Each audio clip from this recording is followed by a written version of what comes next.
Hi, and welcome to Enchantment of Eternities, a review for Dark Matter Season 3, Episode 7, Wish I Could Believe You. This video is a part of a series of videos where I review episodes of Dark Matter. So I have to start with a spoiler warning for Dark Matter up to Season 3, Episode 7. If you haven't seen up to this point, you may not want to watch this video, otherwise some things may be spoiled for you. So, I haven't reviewed the past couple of episodes of Dark Matter, so we had some development. So before I complained about the fact that they wrote 6 off the show and then brought in these new characters, but now that seemed to have been reversed, where they got rid of the new characters and they brought 6 back. And you might think, oh, you're always complaining, Mark, but now I'm going to have to complain again, because why introduce those 2 characters? I was just starting to get used to them and then kick them off the show again. That did actually annoy me, even though I was complaining about those characters. Like, oh, that just seems like a lesser version of Tabor, and Chick seemed like a lesser version of Nyx, and but I still would rather have them on the show because it makes them even more useless of characters if they're just only there for 3 episodes and then they're gone. But you never know. We could probably see them again. At least I hope we see them again. But I thought they were going to be series regulars. And I have a suspicion that the actor who played Six just had other commitments, so they had to just write him off the show for like a couple episodes. I just last night saw on the movie War of the Planet of the Apes, and he had a brief appearance in that, so maybe he was all filming that movie. I don't know, just wild guesses. But I am glad that Six is back, and it does seem like he's back to the main cast. I did make it seem before like he was being written off the show entirely, but I think some of my commenters who actually keep up with the Dark Matter news and stuff were telling me, no, he's not off the show, he'll be back. But I don't keep up with all the behind-the-scenes stuff. I just watched the show, and from the show, it looked like he was written off, but apparently not. He's back, and I'm actually really glad he's back. And I thought, now getting to this episode, I actually thought this was a really good Six episode, and it makes me happy that he's back and that they're actually doing a lot more with him. Now, the episode itself I thought was really cool. It reminded me a lot of the Next Generation episode Frame of Mind, which is one of my all-time favorite Next Generation episodes, where Riker is sort of, in this play where he's playing the same person, but he actually ends up in the mental institution on this alien world, and he switches back and forth from the Enterprise, but you find out the whole time it's just these people who are using this device to search his mind to try to get information out of him. So you can see why I was reminded of that episode here, because it's a similar thing where you have these guys who are using this mind device and making Six think he's somewhere that he's not in order to try to get information out of him. But that's not to say I think this is a rip-off at all, because the whole saying goes, there's no such thing as an original idea, and I think this is different enough where it's his own original thing. It just reminded me of that Frame of Mind. Although Frame of Mind is one of my all-time favorite episodes, so I didn't think this episode was quite as good, but that's not a knock on it, because Frame of Mind is just best of the best in my opinion. And this episode was still really good. I think this episode did a really great job of sort of fucking with your mind, and you're not sure, because this could come off like cheesy, and I don't know if I remember correctly, but I think Dark Matter might have done episodes like this before, where it tried to sort of do a mind fuck sort of thing, but it didn't come off very well. And the show, I actually really liked the show, but the show that tried this the most and failed at it was Farscape. They did it well a couple of times, but then they just went overboard with trying to do these mind-bending things that just ended up being a mess and overboard, where this is an example where it actually works really well. Because I totally did not see this twist coming from the start, that the crew of the Raza and Tu and all of them were not actually real, that it was all inside Six's head. But it made total sense once they revealed that was the that was the explanation, because it was a bit weird. Like, they weren't really acting that weird. They were just acting slightly out of character, and I love that. Because what was really weird is that how they kept pressuring him to give up the coordinates to the meeting. At first, I thought that we as the audience were supposed to be taking the side of the crew of the Raza, and we were supposed to be thinking that Six was the one there was something wrong with. And that was a brilliant on the part of the writers to actually get the audience to think that, or at least get me to think that that we actually take the side of the villains, but of course you're not aware that you're doing it.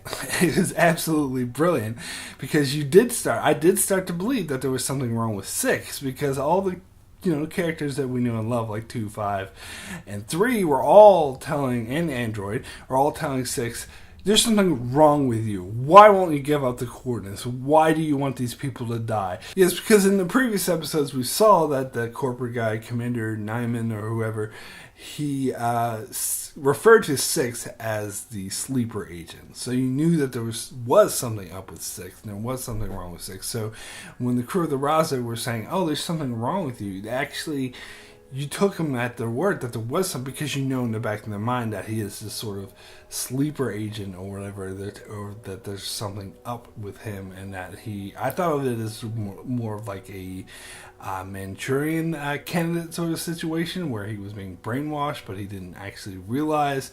But we didn't actually get to reveal that was the case. It was mainly that they wanted to sort of get inside of his head so they could get the much needed information out of him, which seemed to be the case. But at first it was presented like he was the one who was the sleeper agent, and he was the one there was something wrong with. So that's what I was totally convinced.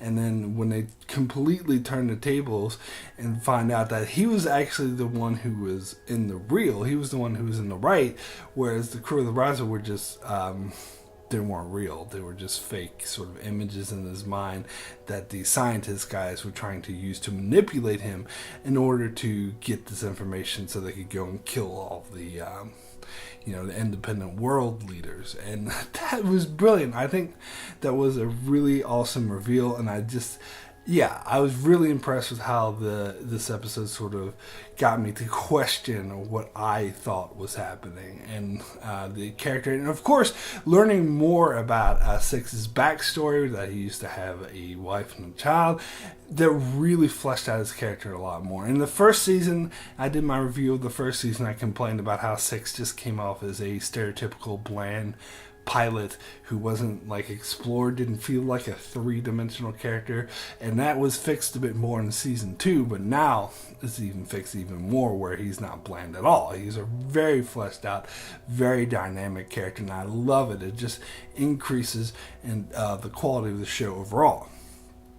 But the one thing I did kind of take issue with is, okay, so when he realized that he was inside, that none of this was real, and I think the way he found out about the script, like he was trying to read something, I mean, that was okay. It did seem a bit sort of done before in other shows and stuff, but whatever, it was a good device. But when he got out and the crew of the Raza came and rescued him and took him away, I thought, okay, I really, really hope, the whole time I was thinking, I hope the big reveal isn't that he's still inside, and that they're still inside of his head, and that the scientist guys just faked the whole rescue just to convince him that he was okay. And so when it was revealed that that was in fact the case, I was a bit disappointed, because it was, come on, that's a bit obvious. It's a bit too telegraphed. Although I will say that the way that they did it kind of softened the blow, I suppose. It wasn't quite as bad as I thought it would be, because the whole time I was like, please don't let him still be inside this device, because that would be dumb. But because they had 3 actually acting like 3, and they had the details right, but then the scientists explained that, we just added more details to fool him even more. I don't know. That really bothered me. But I suppose, what softened the blow a bit is that Six did figure it out rather quickly, and they did sort of reveal it rather quickly, and he destroyed it. But I could have done without that. That was too sort of telegraphed. And then, of course, when Six, the reveal of that they killed Six, as soon as the guy shot Six, one of the scientists shot Six, and the commander guy was like, "Oh, they thought the commander corporate guy was going to kill them." I knew that was Six messing with their heads. Like, as soon as Six died, I'm like, Six isn't dead. This is just inside the scientist's head, and the Six is inside his head. But when they did reveal that, even though I guessed it, when they revealed it, I thought it was awesome. I did think that part was really awesome, that they sort of turned the tables, and Six was now fucking with these guys. I thought that was great. So I loved it. I could have probably done without that fake out thing, but it wasn't the worst thing in the world. And then the thing with him going back and seeing his ex-wife and child, and having the child run up and say "Daddy," and it's a fake out because you think he's running to Six, but it's really running to his adoptive father. I don't know. This felt a bit sort of like rushed. It felt like it was a bit just thrown in there real quick. And I was just thinking about Dark Matter in general. One of the things I think is this show's strengths and also its weakness is the fact that it doesn't take too long to pay off storylines. Like most shows, especially shows like Lost or Game of Thrones, that take forever and draw out storylines for like years, whereas Dark Matter is like they introduce something, they resolve it right away. And in a lot of cases, that's really refreshing because you don't have to be like, oh my god, are we still on this? We're waiting forever. Come on, get on with this. So it's actually great sometimes that Dark Matter is like really quickly, oh yeah, here's a story that we'll solve it right there. I love that about the show, but at the same time, it can also be a weakness because sometimes things feel a bit rushed and you don't really have time to get used to something, and it seems like story beat, just move, constant on the move, and sometimes that's good, but sometimes it's bad because you feel a bit lost and like things are a bit rushed. And I think that's the case with the Six and his wife storyline. That felt a bit... I needed a bit more time to absorb that, and I think it would have been better if he actually had interactions with her rather than just watching her from afar or whatever, and have a feeling that she won't be brought up that much anymore. And speaking of storylines like that, we do have this other storyline that is actually getting a bit drawn out, is with 3 and his former lover, Sarah, who we thought was dead, and it was revealed that she's in this sort of null space or whatever. I don't know I hope they're going somewhere with this because I'm getting a bit bored with this storyline. It doesn't seem to have much of a purpose rather than connecting, 3 to his past and making him a more fleshed out character. But I don't think it's doing that much for 3's character story, to be honest. So I think they need to go somewhere with the storyline. It's kind of annoying me how they're just touching it on small scenes in each episode, but it's not actually progressing the story at all. So yeah, I mean, I suppose you could say that Sarah's become a recurring character, but her scenes don't really add much to the show, in my opinion. So I do hope that they actually go somewhere with the storyline, but that's just me. It is great to have Six back on the ship and being a regular character again, so I am really happy for that. And the ending, I don't know, like sometimes it's obvious that each episode has to end on sort of a cliffhanger where they're setting up the next episode. And most of the time, this works really smoothly, but here sometimes it feels shoehorned in. This is one of the cases where it felt like, okay, this story of this episode was resolved and they're just gonna start the story of the next episode that don't really have anything to do with each other. Something with like Android holding the gun to 3's head. I suppose maybe someone's hijacking her. I don't know. I saw the preview for next week's episode. Seems like there's going to be a lot of chaos and shenanigans with the crew.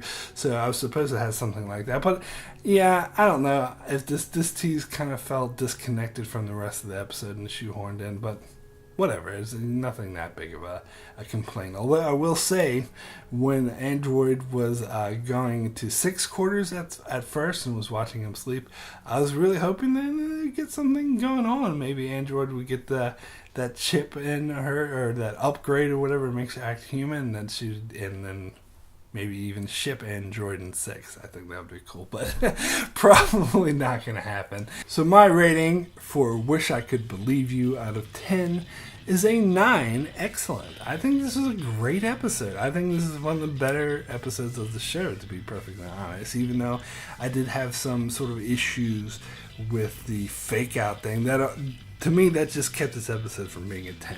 It's still a very strong 9. It's still a great episode. I love the episodes that sort of fuck with your head.